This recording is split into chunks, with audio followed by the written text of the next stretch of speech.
Lucas, eu vou ler em Lucas, no capítulo 9, que diz assim: E aconteceu que, ao se completarem os dias em que devia Jesus ser assunto aos céus, voltar para o Pai, manifestou ele no semblante a intrépida resolução de ir para Jerusalém, aonde ele haveria de ser crucificado. Então ele enviou mensageiros que o antecedessem. Indo eles, entraram numa aldeia de samaritanos, na Samaria. E os judeus e os samaritanos se repeliam profundamente. Até hoje, o abismo que há entre eles é enorme. Então, indo esses mensageiros de Jesus até uma aldeia de samaritanos, entraram nela a fim de preparar pousada, de conseguirem abrigo, uma estalagem, uma casa, um lugar para Jesus pousar, descansar na sequência da viagem para Jerusalém. De modo que, chegando ali, eles, os que seriam os hospedeiros, não receberam a Jesus, porque tinha uma razão. O aspecto de Jesus, a cara, a face, a atitude de Jesus era a de quem não queria ficar. Não queria.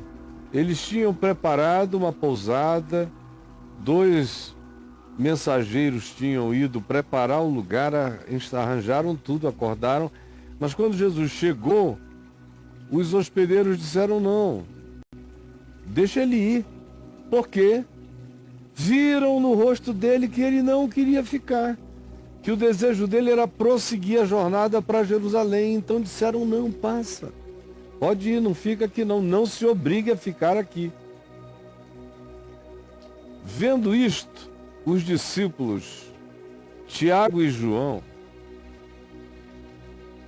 que eram 2 irmãos discípulos de Jesus, apóstolos assim designados, perguntaram a Jesus, quando ouviram essa palavra dos samaritanos, que estavam apenas dizendo não precisa ficar aqui, pode ir adiante, por observarem que o rosto de Jesus e tudo em Jesus, a linguagem corporal de Jesus, indicava que ele não queria parar, queria seguir para Jerusalém. Mas Tiago e João perguntaram: Senhor, queres que mandemos descer fogo do céu para os consumir? É um negócio da pesada. É um perigo horrível quando aquele que anda com Jesus, que recebeu uma designação, uma unção, um chamado, uma indicação de atividade na relação com o mundo, quando ele acha que isso dá a ele alguma prerrogativa de juízo, de violência. Queres que façamos descer fogo do céu para os consumir, para liquidar com esses que disseram não, pode passar, não fique aqui, por terem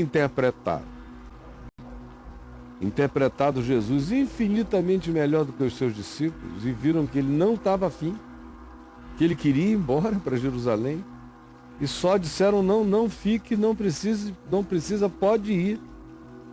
E eles estavam tão imbuídos de funcionalidade, deixaram de perceber Jesus e só enxergavam os trabalhos realizados e a si mesmos como aqueles que eram glorificados, ou imaginavam que mesmo sem que os outros dissessem coisa alguma, todo mundo estava pensando: poxa, que tarefa extraordinária eles cumpriram.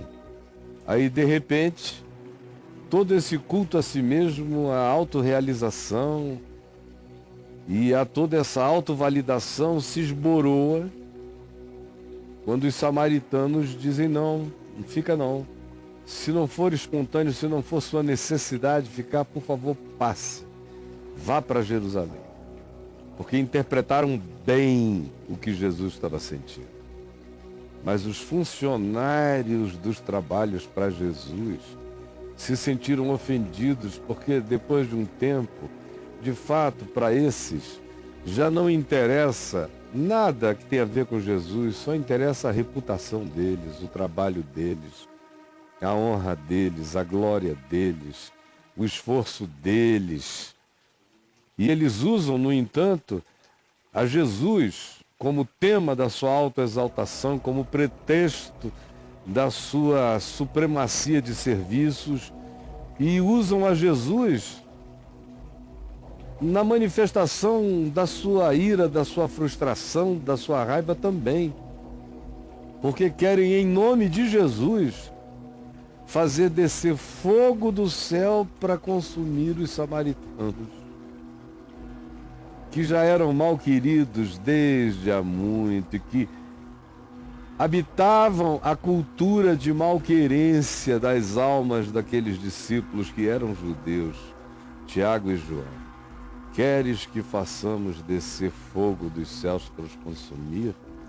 É tão fácil transferir para Jesus, transferir para algo que é feito em nome da fé, transferir para piedade, para o zelo espiritual, as nossas maiores perversidades, os nossos mais terríveis preconceitos, os nossos mais blasfemos supremacismos. É tão fácil transferirmos para Deus, como expressão de piedade, o nosso ódio amargurado, fóbico, perverso. É tão fácil. Queres que façamos descer fogo dos céus para os consumir?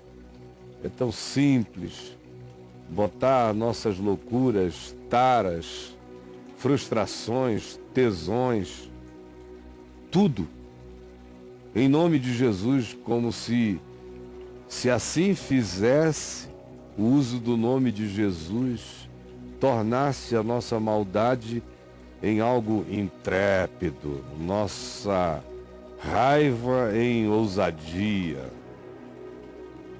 nosso ódio em zelo, nossa amargura em ortodoxia crítica. Ai, Jesus, porém, voltando-se, os repreendeu. Repreendeu a Tiago e João, e repreende a todos quantos andam e vivem no mesmo espírito. Repreende a tantos quantos andam e vivem no mesmo espírito agora. Voltando-se, os repreendeu e disse: vós não sabeis de que espírito sois. Vós não sabeis. Vocês andam comigo, mas não discerniram qual é o meu espírito. Vocês não me interpretaram. Os samaritanos que não convivem comigo, que só me viram de passagem, me interpretaram muito, muito melhor do que vocês. Vocês são os últimos a entenderem o meu espírito. Vós não sabeis de que espírito sois. Porque se vocês dizem que andam comigo, o espírito que deveria haver em vocês deveria ser como o meu espírito. Como o meu espírito. Mas vocês dizem que estão aqui para me servir, que creem em mim, que eu sou o enviado de Deus, mas vocês nem ainda conseguiram discernir as amarguras de vocês, os ódios de vocês, os preconceitos de vocês. Vocês não sabem o espírito que vocês são. Vocês não entenderam até agora como todo esse tempo caminhando comigo, até esse momento não mudou o espírito de vocês. Vocês continuam muito mais filhos da cultura do que filhos do Evangelho, do que filhos de Deus, do que meus discípulos. E até hoje, andando comigo, tendo acesso a mim, vocês não se deixaram transformar, nem se compreendem e jactam-se daquilo que vocês não entenderam, não discerniram, nem conheceram até agora. Por uma razão simples. Tem que ter a chave hermenêutica da encarnação do Filho do Homem para entender qual é o Espírito de Deus em Cristo, qual o Espírito de Jesus. Pois o Filho do Homem não veio para destruir as almas dos homens. Ah, meu amigo, quem não entendeu isso pode andar 2000 anos com Jesus, não terá o Espírito de Cristo em si, e nem tampouco discernirá a si mesmo. Continuará se enganando, caminhando historicamente com Jesus e existencialmente sem conhecê-lo, sem discerni-lo e sem discernir-se. Só dá para entender o Espírito de Cristo a partir do amor de Deus, da encarnação, da paixão salvadora de Deus vindo ao encontro do homem. Pois o Filho do Homem não veio para destruir as almas dos homens. Aonde quer que haja o Espírito que pretenda destruir, liquidar, banir, exilar, afastar, aí não está o Espírito de Cristo, pois o Espírito de Cristo é como o Espírito do Filho do Homem, como o Espírito de Jesus, porque Jesus é a chave hermenêutica para a gente interpretar e discernir tudo, pois o Filho do Homem não veio para destruir as almas dos homens, esse é o dogma, mas sim para salvá-las. Então eles seguiram para outra aldeia, Jesus andando cada vez mais na direção de Jerusalém. Bom, isso aqui, Tiago, João, Samaria, Jesus, vós não sabeis de que espírito sois. Aí aconteceu tudo o que o Evangelho diz que aconteceu. Jesus foi para Jerusalém, foi tudo que vocês sabem que foi vitimado, pelo que foi vitimado, até a morte, e morte de cruz. E ressuscitou ao terceiro dia.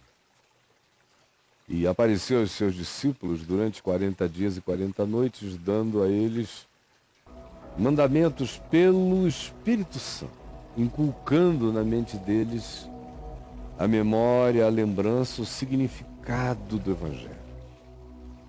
Então, foi assunto aos céus e logo depois de ser assunto aos céus, chega o dia de Pentecoste. E eles estavam, eles que eu digo os apóstolos, com as mulheres, familiares de Jesus e um grupo de 120 pessoas, estavam reunidos num cenáculo em Jerusalém, com portas fechadas, com tudo fechado, quando de repente eles ouviram do céu um som, como de um vento impetuoso, e pousou sobre a cabeça deles umas como que línguas de fogo. E eles passaram a falar em outras línguas, segundo o Espírito que agora neles estava, o Espírito de Cristo, lhes concedia que falassem. E então, tomados de uma alegria embriagante, eles saíram pelas ruas, bêbados de louvor e tomados e ungidos pela sublimidade do Espírito de Cristo, falavam línguas que não conheciam, sendo eles homens simples da Galiléia. Então, uma multidão composta de 17 etnias, de pessoas que tinham ido até Jerusalém para adorar na festa da Páscoa e no Pentecoste, naquelas festividades judaicas, tanto judeus quanto gentios convertidos ao judaísmo que estavam ali em Jerusalém, ao ouvirem aqueles 120 seres humanos falando em línguas diversas, e eles, percebendo que se tratavam de homens humildes e incultos da Galiléia, que não tinham conhecimento daquelas línguas, encheram-se de perplexidade. E inicia-se um diálogo entre eles e, sobretudo, Pedro. E Pedro anuncia a palavra para a multidão que afluiu. E naquele dia cerca de 3.000 pessoas disseram que criam em Jesus agora e queriam ser batizadas. Inicia-se um processo e alguns anos passam. Jesus tinha dito a eles várias vezes que depois que ele fosse assunto aos céus, eles ficassem na cidade, porque eles receberiam o Espírito Santo, poder, dons, graça, uma graça de comunicação da palavra e de sabedoria e de entendimento a qual ninguém poderia resistir.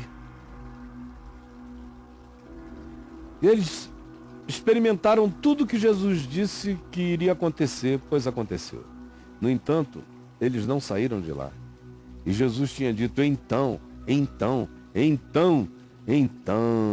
sereis minhas testemunhas, tanto em Jerusalém, como em toda a Judéia, Samaria e até os confins da terra.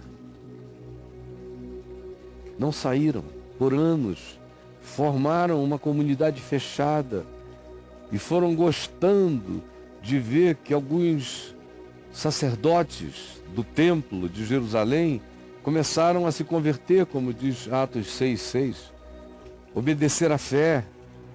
Eles foram gostando, como a gente vê mais tarde Tiago dizer a Paulo, que nesse tempo aqui ainda não existia para a história da fé, mas a gente vê Tiago dizer a Paulo: olha, Paulo, vê quantos judeus e sacerdotes e gente zelosa da lei de Moisés agora anda conosco, nos segue. Aquilo gerou um sentimento de conforto e de conquista e também de alienação, porque para eles parecia que a única coisa que importava era Jerusalém, e já que os antigos adversários, muitos deles estavam se convertendo e agora tratando com todo respeito, reverência e exaltação os próprios apóstolos, o coração deles tinha perdido o olhar, a visão, a perspectiva. Não existia mais nada, nem a Judéia, nem a Samaria e nem tampouco os confins da terra. Não existiam realidades que importassem mais do que as adesões que eles estavam ganhando em Jerusalém. Até que, algum tempo depois, por causa da pregação ousada de um homem chamado Estevão, que resolveu enfrentar a hipocrisia de muitos sacerdotes que tratavam supostamente agora a fé em Jesus como uma coisa amena, Estevão e pega com dia e anuncia com tamanha intrepidez e intensidade a palavra do Evangelho, que os espíritos ocultados na dissimulação com apóstolos e os apóstolos honrados com o conforto que daquele tipo de imitação estava. Quando esses espíritos foram provocados pela espada do Evangelho na boca de Estevão, levantaram-se com um ódio acirrado e mataram Estevão e o apedrejaram. E é quando Saulo de Tarso entra em cena, começou ele a ser mencionado como alguém que tinha guardado as roupas dos que, pegando nas pedras, mataram por apedrejamento Estevão. Aí se diz que começou uma perseguição. Naquele dia, quando Estevão foi morto, começou uma perseguição. E eles levantaram-se contra a igreja em Jerusalém. Porque até então eles estavam numa zona de conforto total. Voltariam a estar depois de um tempo também, como a gente veria se fôssemos até lá em Atos 15, 16, depois Atos 19, 20. Mas naquele dia, quando Estevão morreu, levantou-se uma grande perseguição contra os que confessavam o nome de Jesus em Jerusalém. E todos, exceto os apóstolos, foram jogados, semeados, fugiram. O texto grego diz, foram semeados pelas regiões da Judéia e da Samaria. Aí o que aconteceu é que continua a perseguição, a assolação, tem alguns fatos paralelos. Aí se diz no verso 9 do capítulo 8 de Atos, que havia certo homem chamado Simão, que praticava na Samaria muitas mágicas, e o povo se deixava enganar por ele. Ele se mostrava como grande figura pública, em iminência parda poderosa, ao qual todos davam ouvidos, do menor cidadão ao maior cidadão, dizendo que aquele homem era o poder de Deus, chamado grande poder. E a ele aderiram muitas pessoas, e ele as iludia com mágicas feitas em nome de Deus. Quando, porém, Filipe, que era um dos diáconos de Jerusalém, chegou a Samaria pregando o evangelho, muita gente em Samaria que antes seguia esse Simão o mágico, que os enganava com magia, sugestões, hipnoses, quando Filipe pregou e os evangelizou acerca do reino de Deus e do nome de Jesus, muitos crendo começaram a ser batizados, homens como mulheres, e o próprio Simão, o mágico, o indivíduo que usava de artifícios de impressão para sugestionar o povo, disse que abraçou a fé, disse, e tendo sido batizado, também foi batizado, acompanhava Filipe bem de perto, querendo ver qual era a trucagem de Filipe, observando extasiado os sinais e os milagres que Filipe praticava em nome de Jesus, ou impondo as mãos em nome de Jesus. Então, lá em Jerusalém, preste atenção, lá em Jerusalém, ouvindo os apóstolos que estavam em Jerusalém, que Samaria recebera a palavra de Deus, enviaram Pedro, não Tiago, enviaram Pedro e João, aquele que estivera em Samaria, junto com seu irmão Tiago, perguntando a Jesus, zangados que estavam, tendo feito todas as transferências que fizeram naquele dia, naquela ocasião, se eles podiam invocar fogo do céu para consumir, para destruir os samaritanos.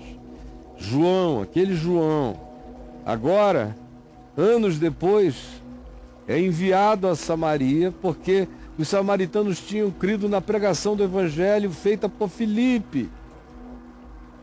Então os apóstolos de Jerusalém enviaram esses dois outros, Pedro e João, e lá vai João. Última vez que João tinha estado lá, ele tinha feito uma oração de ódio.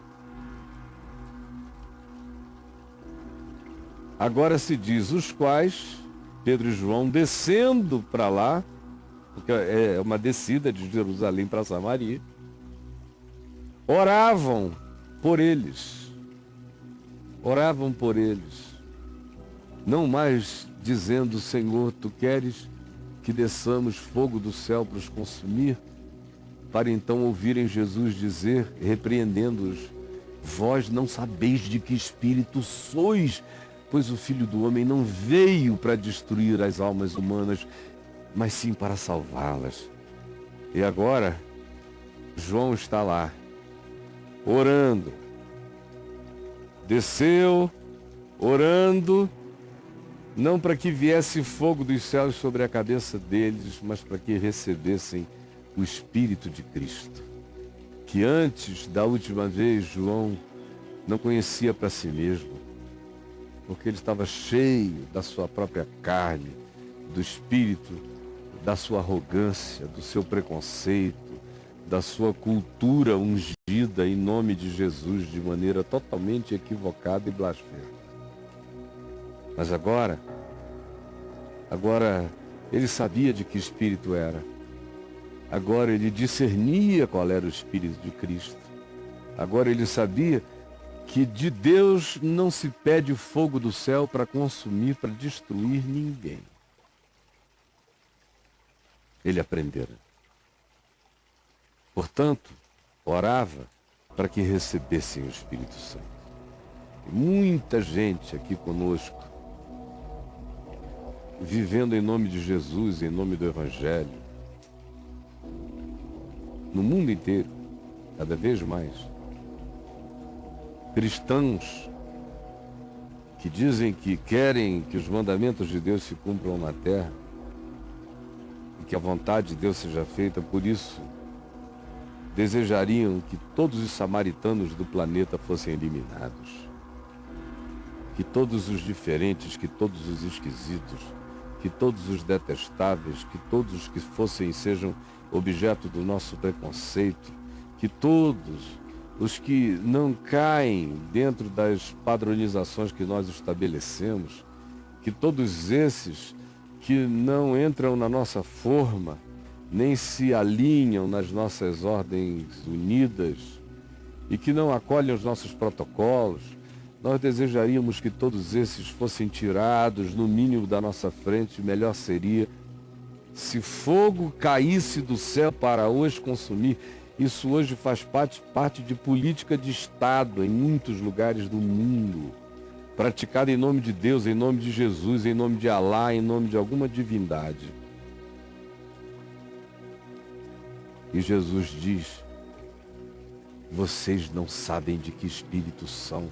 Em meu nome não façam isso, porque eu não vim para destruir almas humanas, eu vim para salvá-las. Oravam agora não mais por juízo, mas por misericórdia. Não mais para que fossem consumidos, mas para que fossem santificados.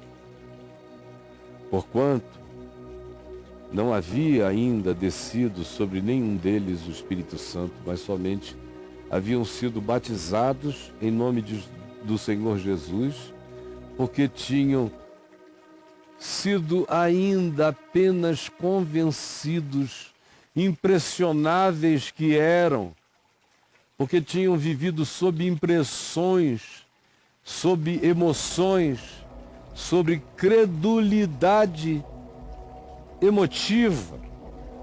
Prova disso é que quase cultuavam a Simão o mágico antes de Filipe chegar pregando o Evangelho, curando os doentes, expelindo os demônios, de tal modo que o que havia neles era aquela fé incipiente. Juntos and shallow now, tudo ali, ó, estavam juntos numa superficialidade de compreensão total, não tinham entendido, tinham sido batizados quase como magia, mas não tinham sido ainda tomados pelo entendimento, pela compreensão, pelo significado, ou estavam no processo dessa percepção. Então Pedro e João chegam e oram para que recebam o Espírito Santo. E já não pedem que fogo desça dos céus para consumir os samaritanos. No entanto, lhes impunham as mãos. E os samaritanos recebiam o Espírito Santo. A conversão ao Evangelho acontece não por tempo de conhecimento informativo, histórico, de Jesus, segundo a carne, como Paulo diz. Se um dia conhecemos a Jesus segundo a carne, a informação, a história, ouvimos,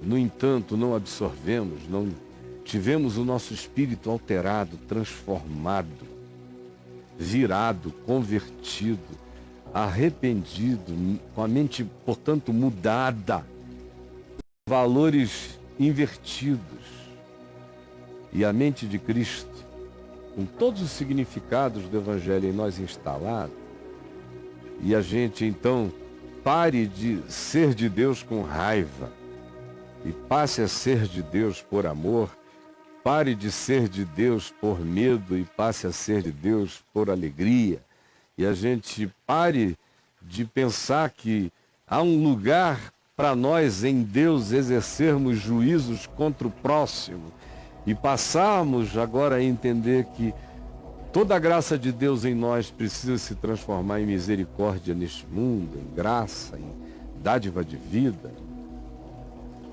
Enquanto isso não acontece, você pode ser João e Tiago, andando com Jesus já há 3 anos, todos os dias com Jesus, não é comigo, é com Jesus, e continuarem juntos, mas shallow now,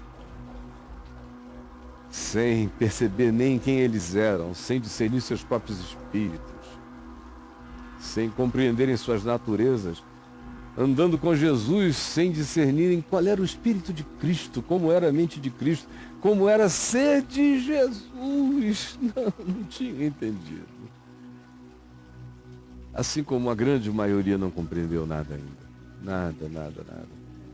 O cristianismo, como vocês preferem chamar, eu não. Eu designo o cristianismo como fenômeno histórico, político, geográfico, físico, pesquisável. Mas não tem nada a ver necessariamente nem com Jesus, nem com o Evangelho. Mas, voltando à construção do que eu dizia, o cristianismo, na sua grande expressão numérica, é constituído de gente que sai para as cruzadas, de gente que odeia, de gente que preconceitualiza, de gente que carrega um espírito predisposto à rejeição pela aparência. E que tem a capacidade de associar Deus à prática do ódio, Deus à vingança. Tem a capacidade de associar Deus ao juízo com o qual eles julgam o próximo e, quando podem, com o qual eles executam o juízo na vida do próximo. Portanto, a quase todos os cristãos, Jesus se volta e repreende, dizendo: vós não sabeis de que espírito sois. Não sabeis. O meu espírito não está em vocês. Vocês podem falar em línguas, profetizar, sapatear, virar peão, fazerem o que vocês quiserem. Vocês não me conhecem. Como ele já tinha avisado, nem todo que me diz Senhor, Senhor entrará no reino dos céus, mas aquele que faz a vontade do meu Pai que está nos céus, esse entra no reino. Naquele dia muitos virão em meu nome e dirão: Senhor, em teu nome nós profetizamos, em teu nome nós expelimos demônios, em teu nome nós realizamos muitos milagres. Eu, porém, lhes direi explicitamente: eu nunca vos conheci. Apartai-vos de mim, vós que praticais a iniquidade, mesmo que vocês façam isso em meu nome, ou que junto a isso vocês façam outras coisas que vocês acham que estão me enternecendo. Vocês são maus, mas acham que se praticarem expulsões de demônios, vocês conquistam créditos de tal ordem diante de mim, vocês podem pecar por vidas inteiras e serem cínicos e hipócritas. Eu, no entanto, quero lhes dizer: eu nunca vi vocês antes. Nem mais gordos, nem mais magros, eu não os conheço. De lugar nenhum. É isso que choca, é que o cristianismo tem um poder de perversificar o cristão, que acha que porque está naquele fluxo, e ele atribui àquele movimento histórico a representação de Jesus, ele acha que por esse simples fato, tudo que tinha que acontecer de Deus na vida dele já aconteceu. E na realidade nada aconteceu ainda. Até que você mesmo entenda qual é o Espírito de Cristo, para que o seu espírito se convirta ao Espírito de Cristo. E você ganhe a mente de Cristo. E você passe a olhar e interpretar com os olhos de Cristo. Para que você ande nele, segundo ele, em Cristo Jesus. Para que você seja dele, de fato, um discípulo, e não apenas uma falsificação apócrifa de um discipulado que nunca aconteceu. Eu sei que eu não estou falando para muita gente, eu estou falando para muito pouca gente. Mas eu espero em Deus que essa palavra converta João. E agora, João? Senhor Jesus, por favor. Todo mundo já entendeu. Permite que cada um tenha coragem de levar para o coração e de invocar no coração o Espírito de Cristo, o Espírito de Jesus, o Espírito Santo, que é o Espírito do Evangelho, que é segundo o Evangelho, que é como Jesus. E se for diferente de Jesus, não é de Cristo e nem é santo. Por favor, realize isto agora, no coração de muitos, por graça e milagre teu. É o que eu te imploro.